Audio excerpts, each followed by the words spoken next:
सब लोग अपनी माइक बंद रखिएगा, अगर उनको कोई क्वेश्चन पूछना हो तो बिल्कुल ओपन करें, लेकिन अदरवाइज उसको फिर क्लोज रखिएगा।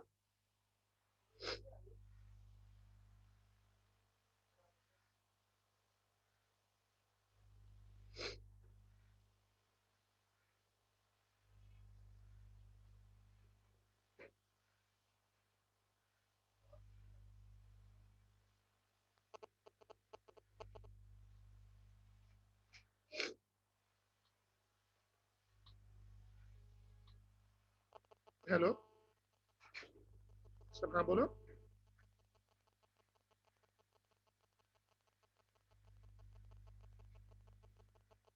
अच्छा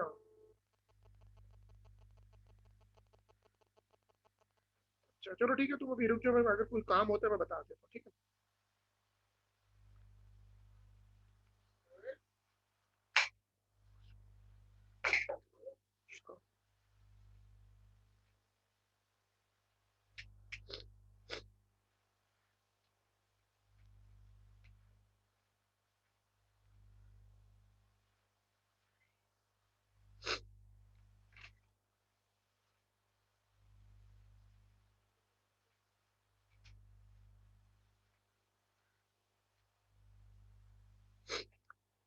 ये क्वेश्चन आप स्क्रीन पे देख लो। मैंने फाइल दोबारा ग्रुप पे भेजी है, उसका पासवर्ड भी मैं शेयर कर रहा हूँ।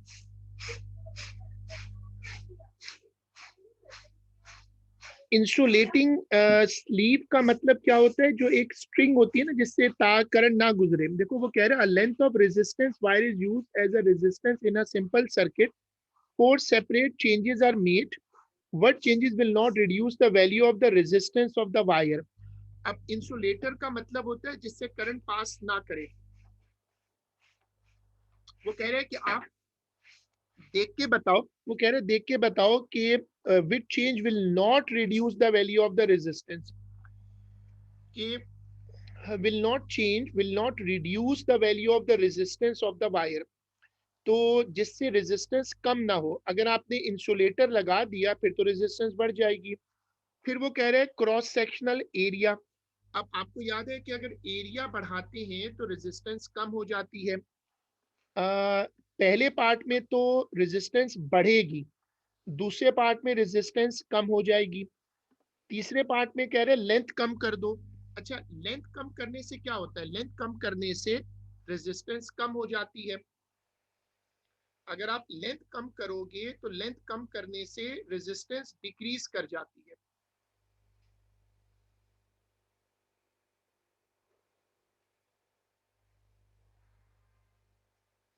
ठीक है, लेंथ कम करने से रेजिस्टेंस कम हो जाएगी, टेम्परेचर कम करने से भी रेजिस्टेंस कम होगी। ये कह रहे हैं वो बताओ जिससे कम नहीं होगी बल्कि बढ़ेगी। तो जिनके पास आंसर हो वो मुझे चैट पर या माइक पे बताओ कौन सा आंसर सूट करेगा। ए। आंसर ए हो सकता है, गुड। ठीक है, बाकी लोग भी चेक करो।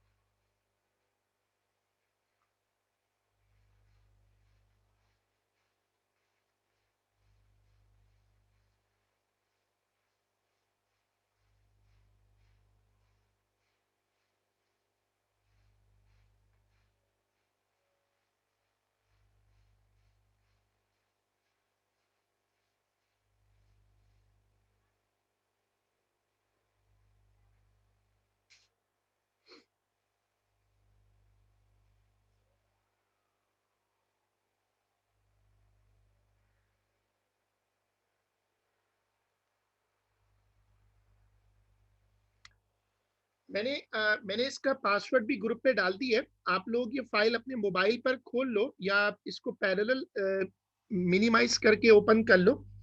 अगर किसी को थ्योरी भूल गई हो तो वो मेरे साथ दोबारा रिवाइज कर ले, क्योंकि मकसद थ्योरी रिवाइज है ना।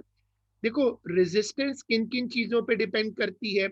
Resistance is directly proportional to length, resistance is inversely proportional to area, resistance is directly proportional to temperature. तो आंसर होगा ए।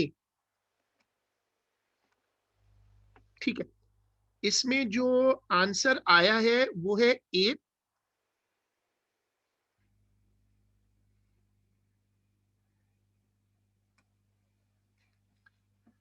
जो आंसर सजेस्ट हो रहा है वो है ए।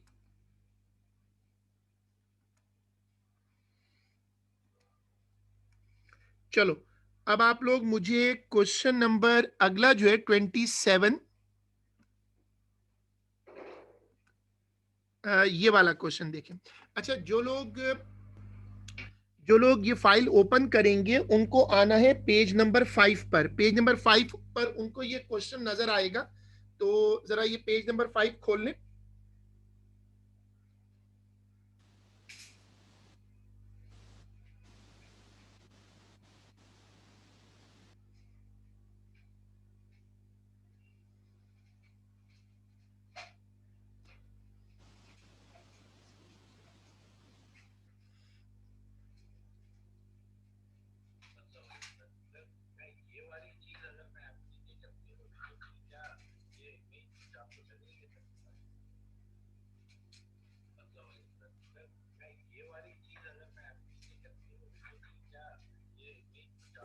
Excuse me sir. हाँ बोले। सर उसका ईयर और वो कौन सा पेपर नंबर? इसका ईयर नंबर तो यार, अगर तुम ईयर नंबर ढूंढ रहे हो ना, तो ईयर नंबर तुम्हें, एक सेकेंड, ईयर नंबर है, मतलब 2012 का पेपर है मेरा ख्याल है। अम, हाँ, ये है जून 2010, पेपर 11। ये वाला है जून 2010, जो अभी हमने किया था वो पेपर वही है, जून 2010 पेपर 11। चलो, अब सब लोग ये वाला क्वेश्चन पढ़ो। लिखा हुआ है 6 वोल्ट सप्लाई, ये वाला क्वेश्चन पढ़ो। A 6 volt supply is connected in series with an ammeter and a 4 ohm resistor. What is the reading on the ammeter? अब ये एमीटर है, यहां पर 4 ओम है और यहां पर 6 वोल्ट है।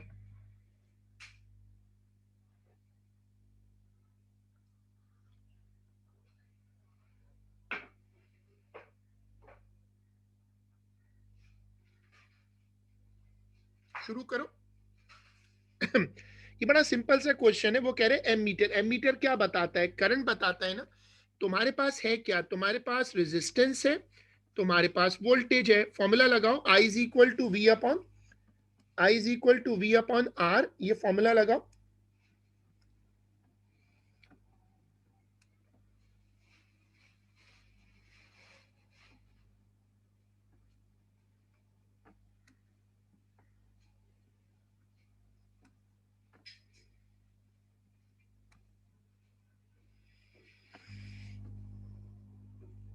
इसमें दो लोगों ने आंसर बताया है बी।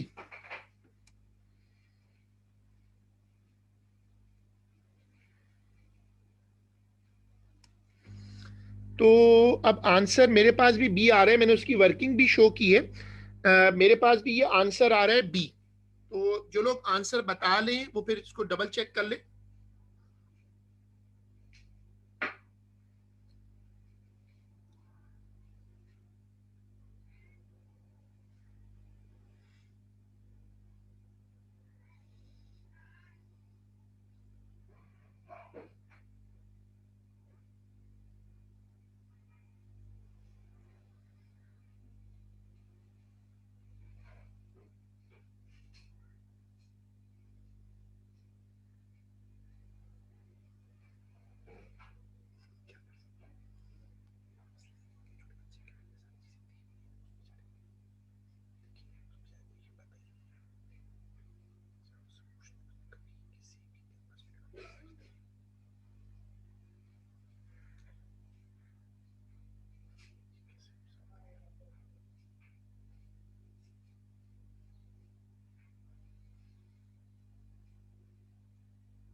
ठीक है, अगले क्वेश्चन पे आ जाए सब लोग, अगले क्वेश्चन पे आइएगा।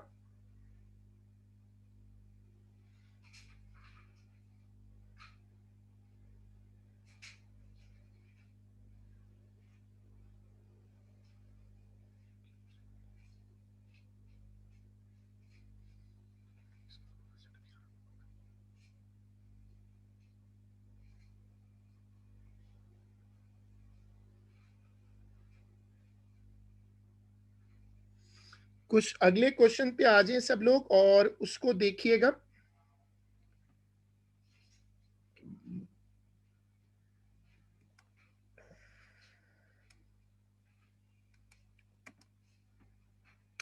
ये क्वेश्चन आपको देखने में काफी ट्रिकी लगेगा, मुश्किल लगेगा। Sets of voltage current readings are obtained for different electrical components. Which set of reading is for a 100 ohm resistor? अब ये जरा ट्रिकी क्वेश्चन है कि इनमें से कौन से जो है, कौन सी लाइन जो है वो 100 ओम के लिए वैलिड है। अब आपको वो फॉर्मूला तो याद रखना पड़ेगा, V is equal to I R होता है ना। 100 ओम रेजिस्टर है। अब देखो यहाँ पर वोल्टेज है -3, ये है करंट। अच्छा, आप रेजिस्टेंस का फॉर्मूला क्या होता है? रेजिस्टेंस का फॉर्मूला होता है V अपॉन आई, वोल्टेज अपॉन करंट। तो आपको ना डिवाइड करके देखना है। 30/3 कितना होता है? 10। 15/2 7.5। तो ये कह रखना ये मिली एम्पेयर में है। तो आप डिवाइड करते जाओ और देखो कि किस में आंसर सब में 100 आता है। ये आपको ख्याल रखना है कि ये मिली एम्पेयर में है। तो 30 मिली एम्पेयर का मतलब होगा 0.03। तो जरा ये कैलकुलेशन करो और कैलकुलेशन करके चेक करो कि कौन सा आंसर जो है वो 100 ओम के बराबर होगा।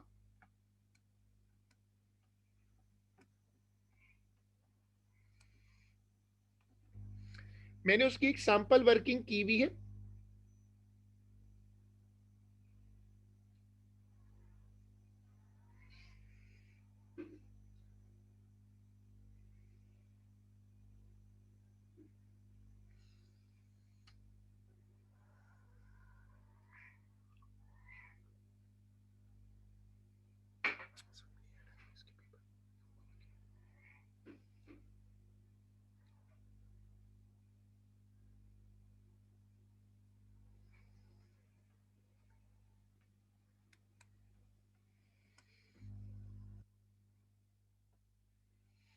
देखो, सिंपल सी बात याद रखो कि आपको वो आंसर बताना है जिसमें रेजिस्टेंस की वैल्यू 100 हो। एमसीक्यू है ना। एमसीक्यू में समझना ये होता है कि आप हर पार्ट को सॉल्व करते जाओगे। उसने आपको हर लाइन में क्या दिया? हर लाइन में दिया हुआ है वोल्टेज और करंट। हर लाइन में दिया हुआ है वोल्टेज और करंट। आप डिवाइड करते जाओ, आप डिवाइड करते जाओ और उसके साथ चेक करते जाओ कि किसका आंसर 100 आता है। बस सिंपल ये R is equal to V upon I, और उसको डिवाइड करके चेक करते जाओ।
ठीक है, इसमें अब कुछ लोगों ने सॉल्व कर लिया और इसमें जो आंसर है बेटा वो पहले भी बताया, दोबारा बता रहा हूँ जरा। वो असल में देखो ये जो है ना मिली एम्पेयर है, तो अगर कोई चीज मिली एम्पेयर में होगी तो तुम उसको 1000 से डिवाइड करोगी। 1000 से डिवाइड करने का मतलब है 10⁻³ आप उसके बगैर तो डिवाइड नहीं कर सकते ना। असल में मिली मिली एम्पेयर में है, एम्पेयर में नहीं है।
चलो अब सब लोग मुझे अगला क्वेश्चन करके दो। अगर आप ये फाइल अपने पास खोल लेते हो तो आपको अब ये वाला क्वेश्चन देखना है। ये जरा ट्रिकी है, और ट्रिकी इस लिहाज से कि इसमें बहुत सारे ऑप्शन बने हुए हैं। तो आप लोग ये वाला क्वेश्चन निकालो।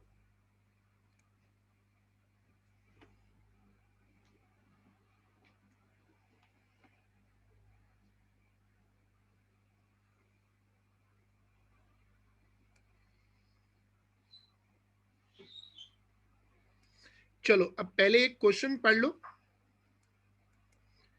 पहले क्वेश्चन पढ़ो। A student test the circuit of a press button telephone with a lamp and a battery. बहुत सारे स्विचेस बने हुए हैं। Which single switch can be pressed to make the lamp light. इस तरह के क्वेश्चंस को करने का तरीका ये होता है कि आप ऐसे क्वेश्चन किस तरह करते हैं कि आप सारे ऑप्शन ट्राई कर लें और जो ऑप्शन गलत होते जाएं उनको हटाते जाएं। इसको कहते हैं एलिमिनेशन मेथड। इसमें जो ऑप्शन आपके गलत होते जाएं उनको हटाते जाएं। एक बच्चे ने आंसर दिया है 5, स्विच नंबर 5 का मतलब सी। अच्छा, तो स्विच नंबर 5, बाकी लोग देखें ये चाहता है कि एक बटन दबाया जाए, सिर्फ एक बटन, तो लैंप ग्लो कर जाए। सर्किट कंप्लीट करना है आपको।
इसमें सी और डी है, दो ऑप्शन कैसे ले सकते हैं? चलो ठीक है। अब देखो, अगर मैं ये वाला स्विच बंद करता हूं, मुझे देखना ये है कि एक ऑप्शन मेरे पास आया, ये वाला ऑप्शन ना, तो अब करंट कैसे आएगा? देखो, करंट यहां से शुरू करो, करंट चलता है प्लस से, करंट यहां तक आया, और अगर तुम ये वाला स्विच बंद करते हो तो रास्ता तो फिर वही लाइन वापस आ जाएगी। तुम्हें इधर आने की कोशिश करनी है, इधर। वो चाहता है कि कोई एक बटन दबाएं तो लैंप ऑन हो जाए। कौन सा एक बटन होगा जिसको दबाने से लैंप ऑन हो जाए? कोई एक सिंगल बटन बस। अच्छा, अगर हम ये वाला बटन रख लें, और इसमें वो कह रहे हैं कि अब देखो, अच्छा, लैंप ऑन कब होगा? जब करंट यहां से घूमकर इधर तक वापस आ सकेगा। अब अगर आप यहां से चलो, ये एक स्विच है, अगर ये ले लूं, देखो नंबर 8, ये लूं तो करंट इधर उतर जाएगा, इधर उतरेगा तो आगे रास्ता बंद है। एक बच्चे ने बोला है 5, उसको टेस्ट करते हैं। यहां तक आए, यहां आए, और ये वाला स्विच बंद कर दिया, ये ठीक है। अगर आप ये वाला स्विच बंद कर देते हो तो हम जरा ट्राई करते हैं उस बच्चे की एफर्ट को। ये मैंने स्विच बंद कर दिया,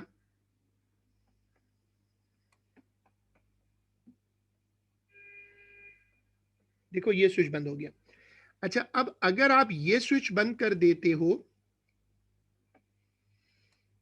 ठीक है, अब आप करंट यहां से लाओ यू, और ऐसे मोड़ो, फिर ऐसे जाओ, और यहां से चलते जाएं, यहां तक आए, और यहां पहुंच जाए। स्विच, ये पॉसिबिलिटी बन रही है। तो ये वाला एक ऑप्शन है 5, इससे तो सर्किट तो कंप्लीट हो रहा है।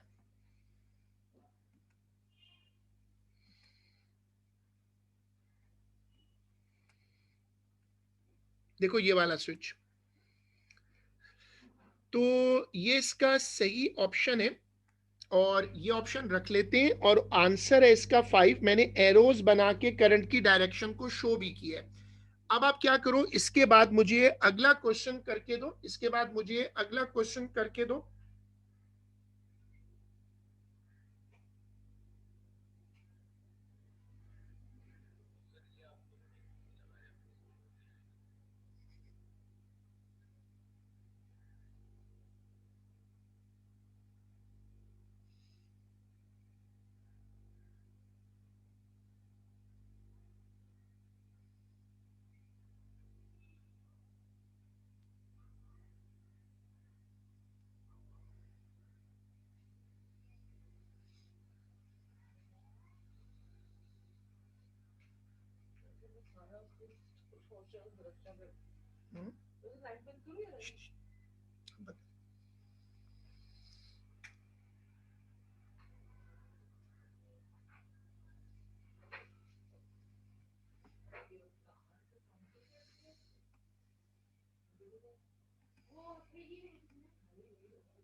चलो, अब ये वाला क्वेश्चन पढ़ो।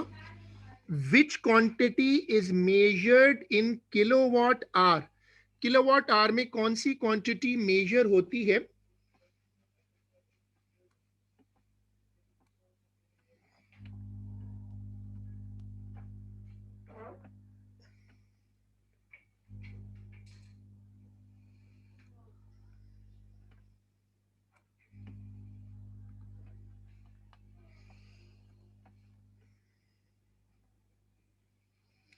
देखो, किलोवाट आवर का मतलब ये होता है।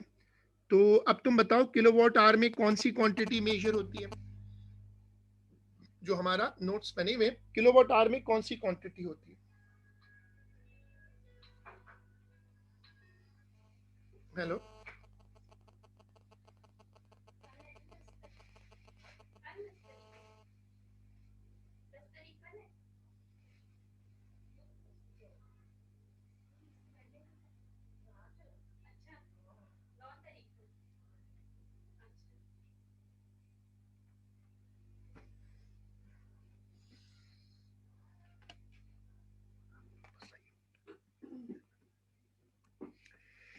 चले, अभी एक बच्चे ने किसने भी इसका आंसर नहीं दिया। किलोवाट आर किसकी, किलोवाट आर जो है वो किसका यूनिट है? ख्याल रखिएगा, kilowatt hour is a unit of energy, ये मेमोरी है। Kilowatt hour is a unit of energy. तो जिनको ये भूल गया है वो दोबारा से अपने नोट्स में लिख लो, kilowatt hour is a unit of energy. तो इसका आंसर है सी। चलो अब अगला पढ़ो। ये वाला क्वेश्चन जरा लेंदी है, पहले इसको पूरा पढ़ लो। The metal case of an electric heater is earth, वो जो सेफ्टी अपरेटस होता है। The plug to the heater contains a 5 ampere fuse, there is a current of 4 ampere when the heater works normally. The cable to the heater becomes so warm that the live wire makes electrical contact with the case. What happens? Earthing हुई भी है, कह रहे तार बहुत ज्यादा heat up हो जाती है और जल जाती है, और वो लाइव वायर जो है वो मेटल केस से टच होती है। क्या होगा? जबकि अर्थिंग हुई भी है, अर्थिंग इज ऑलरेडी डन। तो अब ये वाला क्वेश्चन पढ़ो। आदेश, आपने मेरे साथ ये चैप्टर अटेंड किया हुआ है पूरा, ये दोनों अटेंड किए हुए, ऊपर वाला क्वेश्चन भी नीचे वाला भी, आपने मेरे साथ ये दोनों चीजें अटेंड की हुई हैं। अर्थिंग तो आपने मेरे साथ पूरी अटेंड की हुई, याद है वो जो एक तार लगाकर उसको जमीन से जोड़ देते हैं ताकि वो अर्थ न्यूट्रलाइज हो जाए। ठीक है, अब इसमें एक बच्चे ने सजेशन दिया है सी।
ठीक है, अब इसमें एक दो लोगों ने सजेशन दिया है, एक बच्चे का ए है। ठीक है, the cable the current flows to earth and the fuse is not affected. देखो, अगर फ्यूज ना उड़ा तो फिर तो फायदा ही नहीं हुआ ना अर्थिंग का। फ्यूज लगा हुआ इसलिए होता है, ये तो सही है, फ्लोज टू द अर्थ तो सही है, लेकिन फ्यूज तो उड़ना चाहिए, क्योंकि अगर फ्यूज नहीं उड़ेगा तो आपको क्या फायदा हुआ, क्योंकि फिर तो सर्किट वहीं रहेगा ना। तो फ्यूज उड़ेगा, फ्यूज उड़ना चाहिए, क्योंकि अगर फ्यूज ब्लो नहीं हुआ तो फिर तो हमें नेट में कोई फायदा नहीं हुआ। तो फ्यूज ब्लो करेगा, तो आप उसको बताओ कि फ्यूज मेल्ट कर जाएगा और फ्यूज मेल्ट होकर सर्किट स्विच ऑफ हो जाएगा। इसका मतलब है कि आंसर जो है वो होना चाहिए बी। चलो अब ये वाली फाइल बंद कर दो, और आप अब पेपर 2 की बुक निकालो, जिन लोगों ने पेपर 2 की बुक परचेस कर ली है, पेपर 2 वाली बुक निकालो। और उसमें है जून 1821 का 5। पेपर 2 की जो बुक है, ईयरली पास पेपर की बुक है, वो होनी चाहिए।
ठीक है, अब आप जरा इसको देखिएगा, ये वाला, ये जो क्वेश्चन है जो हम देख लेते हैं, हमने शायद किया हुआ ना हो, नंबर 5 है, जरा इसको निकालें, चेक करें किया हुआ तो नहीं है, जरा चेक कर लें जिनके पास पिछली क्लास का काम का रिकॉर्ड हो। A student has 3 resistors. Each resistor is labeled 3.9 ohm and 3 watt. She checks the value of the resistance of one of the resistance. ये W क्या है? W का मतलब होता है watt और watt का मतलब होता है power. तो वो कह रहे हैं in the space below draw a circuit diagram. वो कह रहे हैं कि आप एक circuit diagram बनाओ जिसमें शो करो कि how can she use the resistance include how she can use to find this resistance. Include a battery, a variable resistor, a voltmeter and an ammeter in the circuit. तो जरा इसको perform करें, बताएं कि power का, आपको मैंने group पे भी लिखा है कि असल इशू है फॉर्मूलाज। अगर आपको फॉर्मूला सारे याद हैं तो फिर तो ये चैप्टर ट्रबल नहीं करता, वरना ये चैप्टर काफी ट्रबल करता है। अगर आप लोग ग्रुप देखेंगे तो मैंने दोबारा फॉर्मूलाज ग्रुप पे डाले हैं, तो अगर आप लोग एक मरतबा सब लोग फॉर्मूलाज रिवाइज कर लें।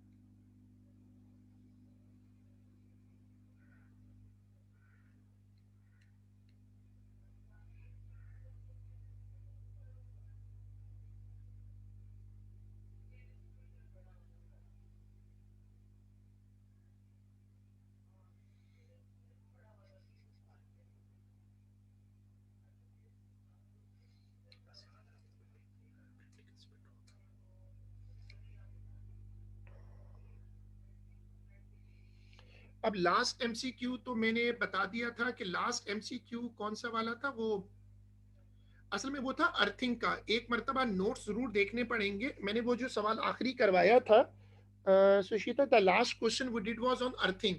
अर्थिंग में क्या होता है, एक तार होती है, लेकिन इसके नोट्स के बगैर ये याद नहीं आएगा कि अर्थिंग में करते क्या है कि एक थर्ड पिन होती है। कभी आप घर में देखिएगा जो बड़ी डिवाइसेस होती हैं उनके साथ 3 पिन प्लग होता है, तो वो जो अर्थ वाली पिन होती है वो क्या करती है कि अर्थ वाली पिन जाकर सर्किट में नीचे कनेक्ट हो जाती है, और वो अर्थिंग का मकसद ये होता है कि करंट को जमीन के अंदर ले जाएं।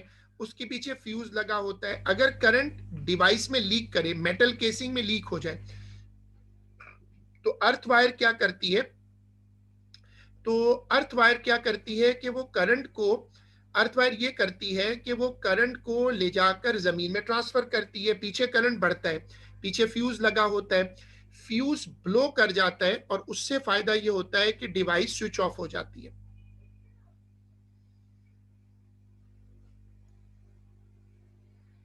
सब लोग अब मुझे ये बताएं कि मैं इसको कैसे करूं।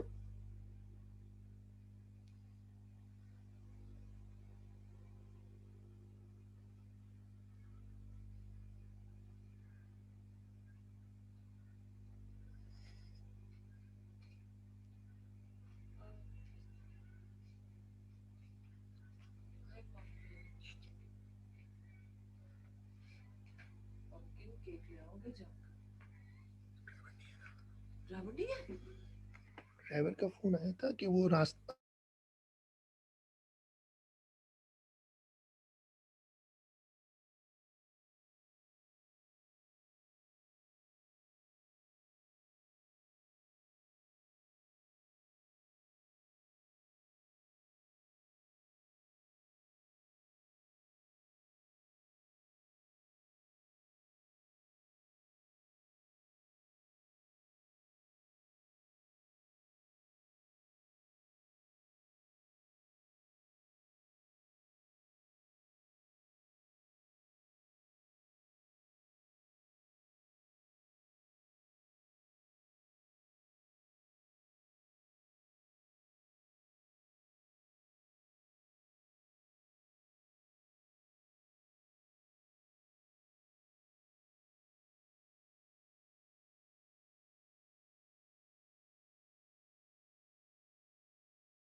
सब लोग देखिएगा। अगर मुझे पावर को कैलकुलेट करना है तो सर्किट कैसे बनेगा कि मैं एक रेजिस्टर लगा देता हूं। मैंने एक रेजिस्टर लगाया, उसके साथ वोल्ट मीटर है, नीचे ये वोल्टेज है, रियोस्टेट लगाई, करंट लगाया, और ये सर्किट। अब ये सर्किट यूज होगा और इस सर्किट के जरिए आप क्या कर सकते हैं, ये वो सर्किट है जो पावर कैलकुलेट कर सकता है। तो जिनके पास एक्चुअल बुक्स हैं वो इसको अपने पास बना लें।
ठीक है, अब ये जो सर्किट आप देख रहे हो, ये रियोस्टेट, ये नोट देखो, ये सब चीजें जो आप में से कुछ बच्चे पूछ रहे हैं ना, इसके लिए आपको लोगों को एक मरतबा नोट्स देखने पड़ेंगे। रियोस्टेट वो डिवाइस होती है जो करंट को, रेजिस्टेंस को बदलती है। कभी आप, जैसे आजकल सर्दियां हैं तो लोग हीटर चलाते हैं ना, तो गाड़ी में जो हीटर होता है उसके साथ एक नॉब होती है जिसको घुमाएं तो हीटिंग क्वालिटी बदलती है, इसको कहते हैं रियोस्टेट। रियोस्टेट सर्किट में रेजिस्टेंस को कंट्रोल करती है। Rheostat is a circuit controller.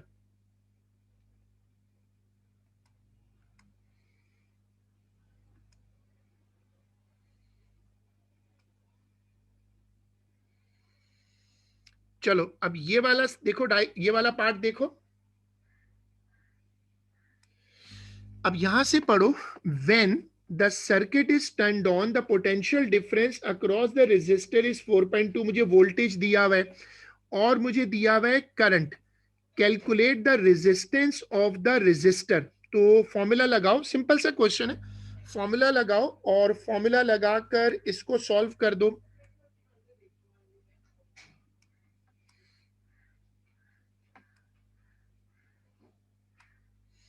छोटी सी वर्किंग है, शेयर करें।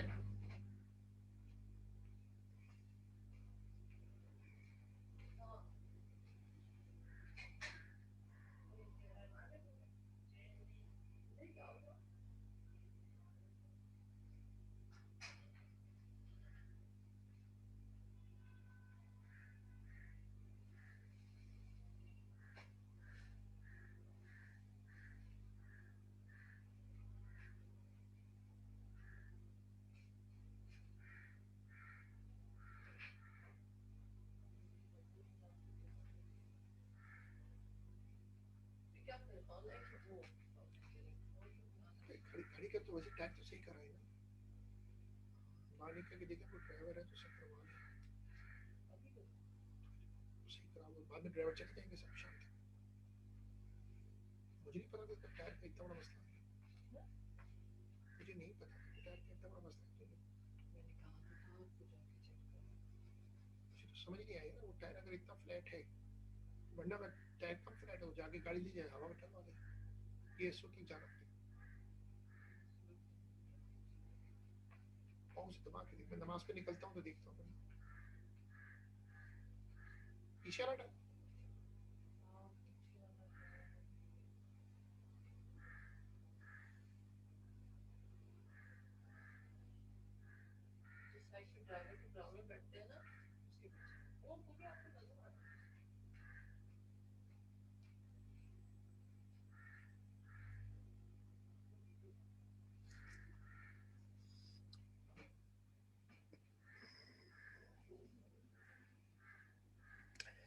ठीक है, जिन लोगों ने इसको करा वो अब आगे पढ़ो।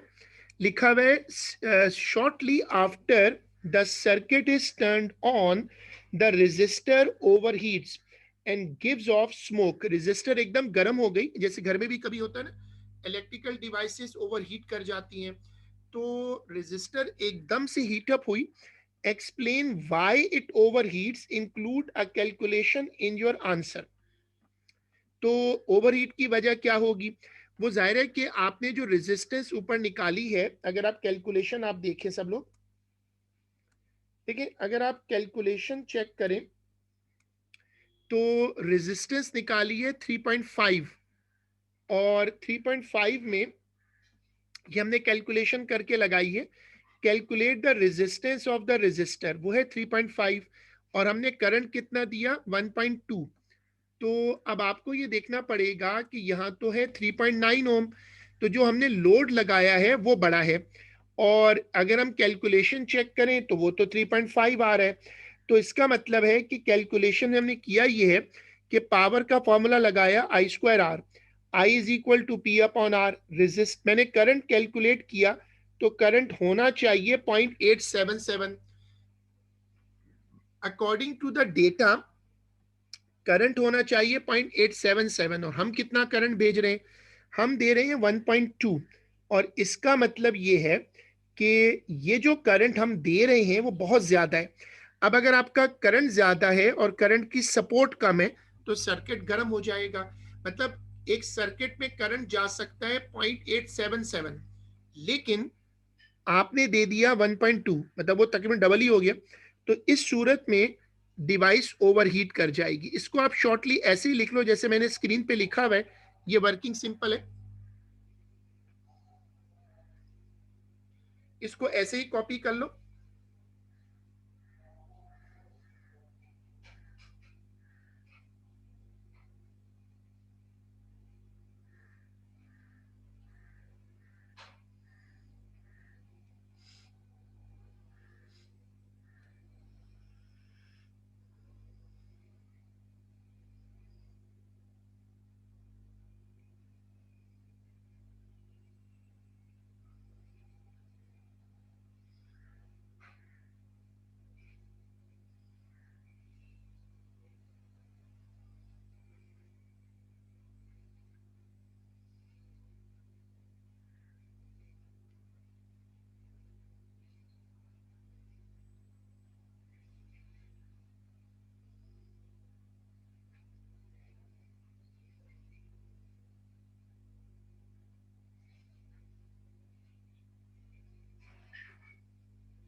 देखिए, वो जो बात है वो और से समझे ना, एक चीज की सपोर्ट, एक तार बनी हुई है 0.877 एम्पियर के लिए, और आप उसमें करंट दे रहे हैं 1.2, तो ज्यादा करंट दे रहे हैं ना।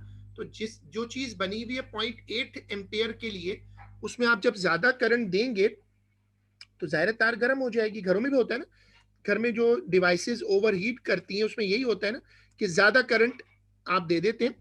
अब देखो अगला पार्ट पढ़ो। The other two resistors are also labelled 3.9 ohm 3 watt. The first resistor is now removed and the student connect these other two resistors in series to the PD of 4.2 volt. State and explain whether these resistor overheat. तो अब ये वाला part उसी logic पे check करके दो। यानी तुम्हें करना क्या है कि तुम इसका करंट कैलकुलेट करो, जरा करंट कैलकुलेट करो तो पता चलेगा कि करंट ज्यादा आ रहा है या कम है।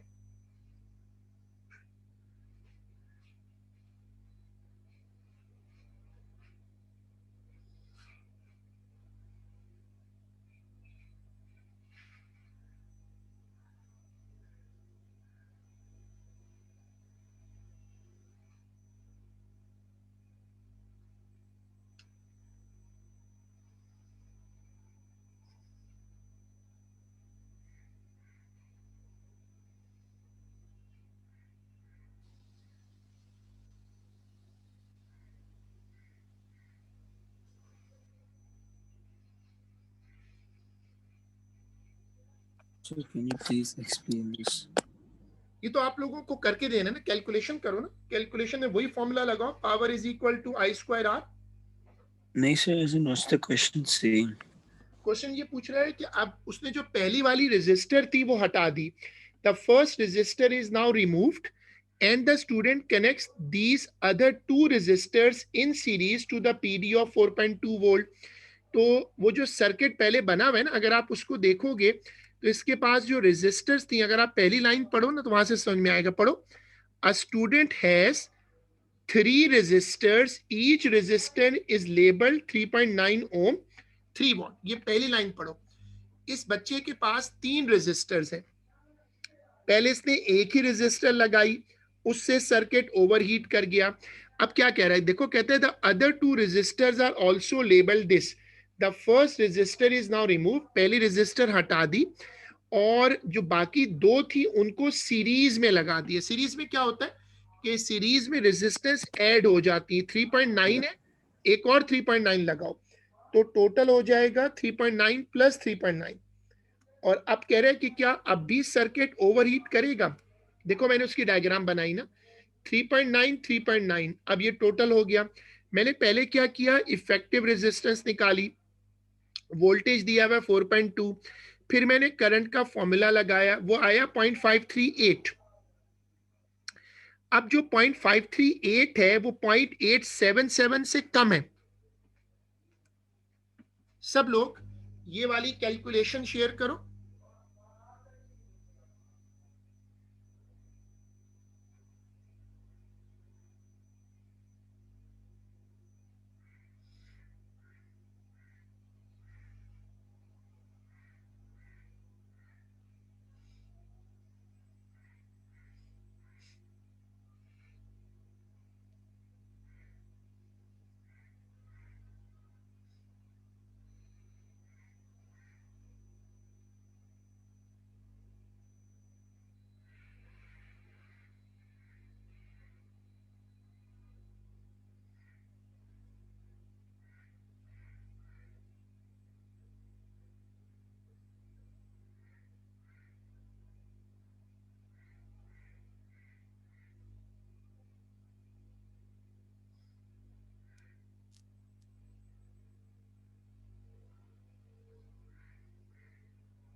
अब जो लोग ये कैलकुलेशन शेयर कर लो, वो मुझे बताओ कि क्या इसमें सर्किट ओवरहीट करेगा या नहीं।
अच्छा, अब देखो इसने पूछा था state and explain whether these resistor overheat. हमने जब पहले, जैसे एक बच्चे ने पूछा था इससे क्या होगा, अब देखो पहले जब हमने कैलकुलेशन की तो करंट आया 0.877, और ये वाला जो हमारा अब केस है ये इसमें कम हो गया है, तो अब 0.538 हो गया ना। तो अब आप बोलोगे कि नहीं, अब सर्किट ओवरहीट नहीं करेगा, अब जो सर्किट है उसकी रेजिस्टेंस बढ़ गई है और करंट अब जो है वो कंट्रोल हो जाएगा, अब करंट इतना आएगा ही नहीं। तो आप एग्जामिनर को अच्छा आप नीचे लिख दोगे कि circuit will not be over heated, यहां लिख दीजिएगा circuit will not be over heated.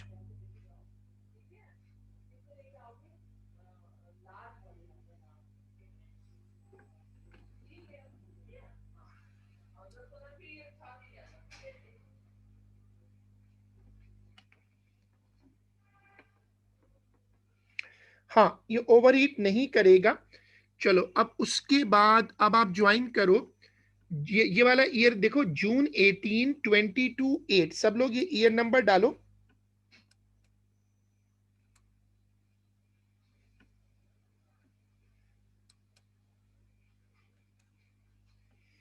सब लोग ये वाला ईयर नंबर डालो।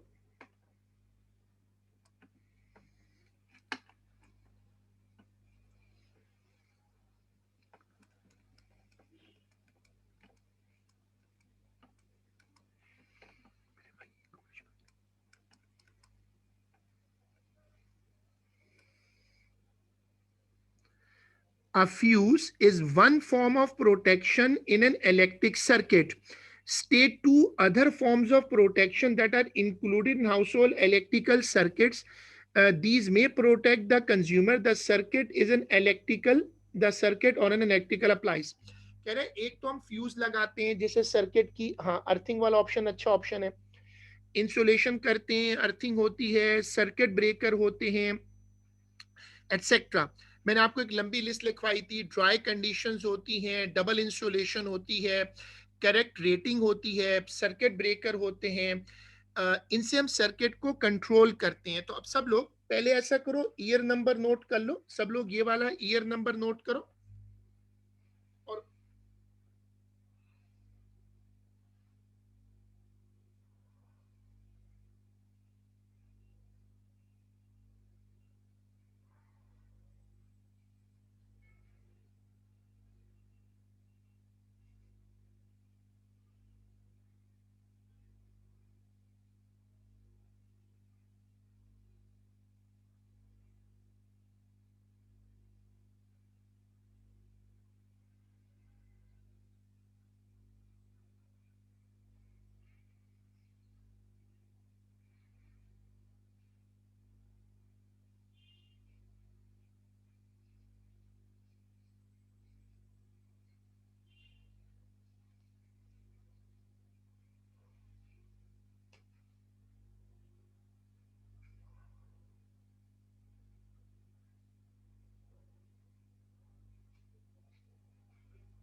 ठीक है, अब जिन लोगों ने इसको शुरू किया वो क्वेश्चन देखिएगा, यहां आ जाएगा नंबर 1 पे सर्किट ब्रेकर।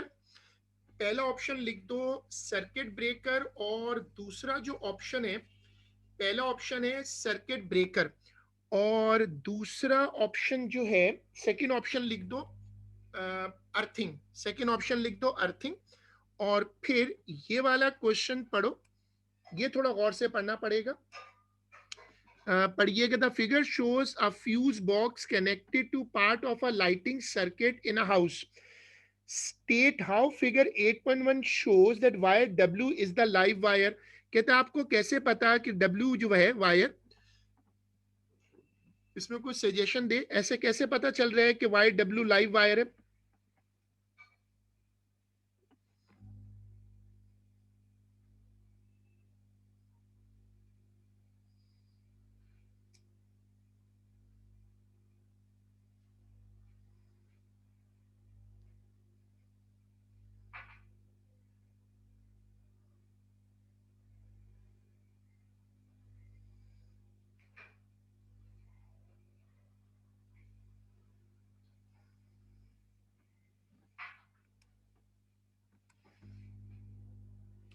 गुड।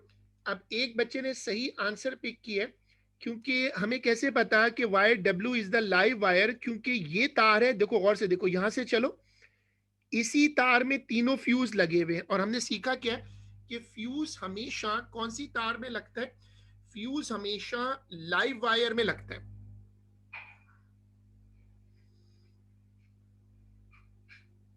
चले अब आगे पढ़ो। The figure 8.1 mark with the letter S the correct position for a switch that control both lamps. कह रहे ऐसी जगह पर स्विच लगा दो जहां पर वो दोनों लैंप्स को कंट्रोल कर ले।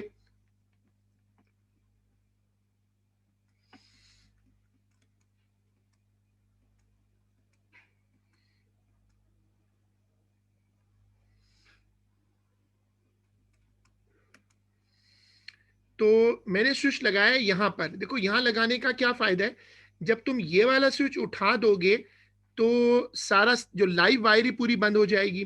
तो जब ये स्विच ऑफ होगा तो ये लैंप भी बंद हो जाएगा और ये लैंप भी बंद हो जाएगा, दोनों लैंप बंद हो जाएंगे।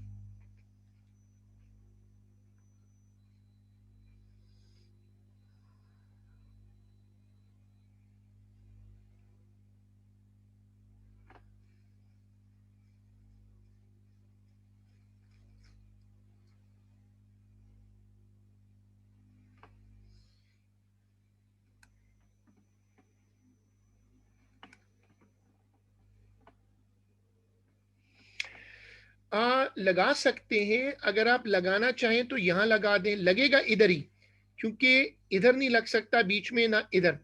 ऊपर लगा दो या फिर नीचे, यहां भी लगा सकते हो, ऊपर या नीचे कहीं भी लगा दो। चलो आगे पढ़ो। The rating of the fuse in the lighting circuit is 5 ampere.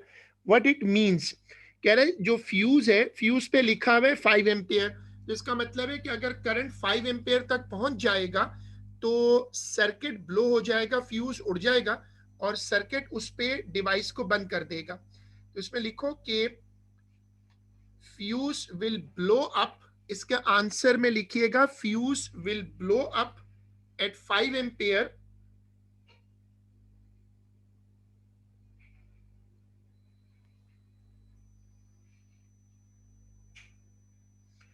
Fuse will blow up at 5 ampere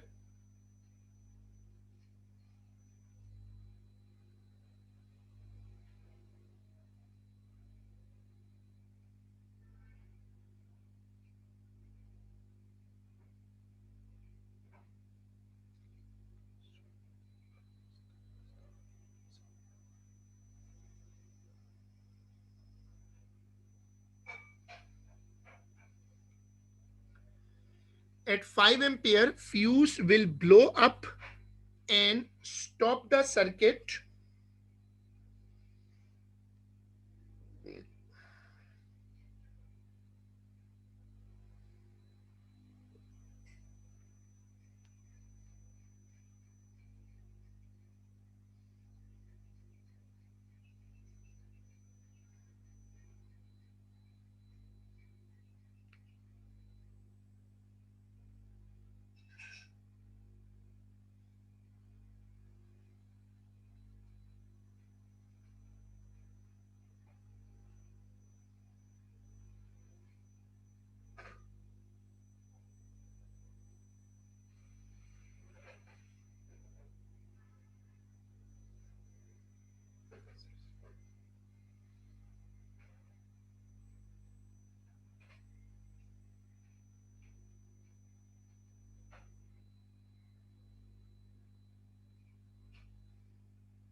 ठीक है, अब आपने ये लिख लिया कि फ्यूज ब्लो कर जाएगा और डिवाइस उससे प्रोटेक्ट हो जाएगी। तो ये वाला आंसर कंप्लीट हो गया। हम आज का काम यहीं तक रोक लेते हैं और हम अब इसको इंशाल्लाह अपनी अगली क्लास में कंटिन्यू करेंगे। आज का काम यहीं तक है।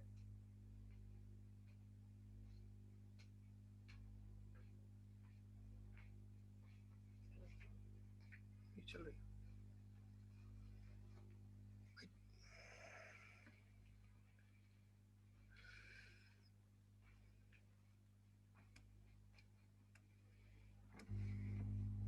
अल्लाह हाफिज।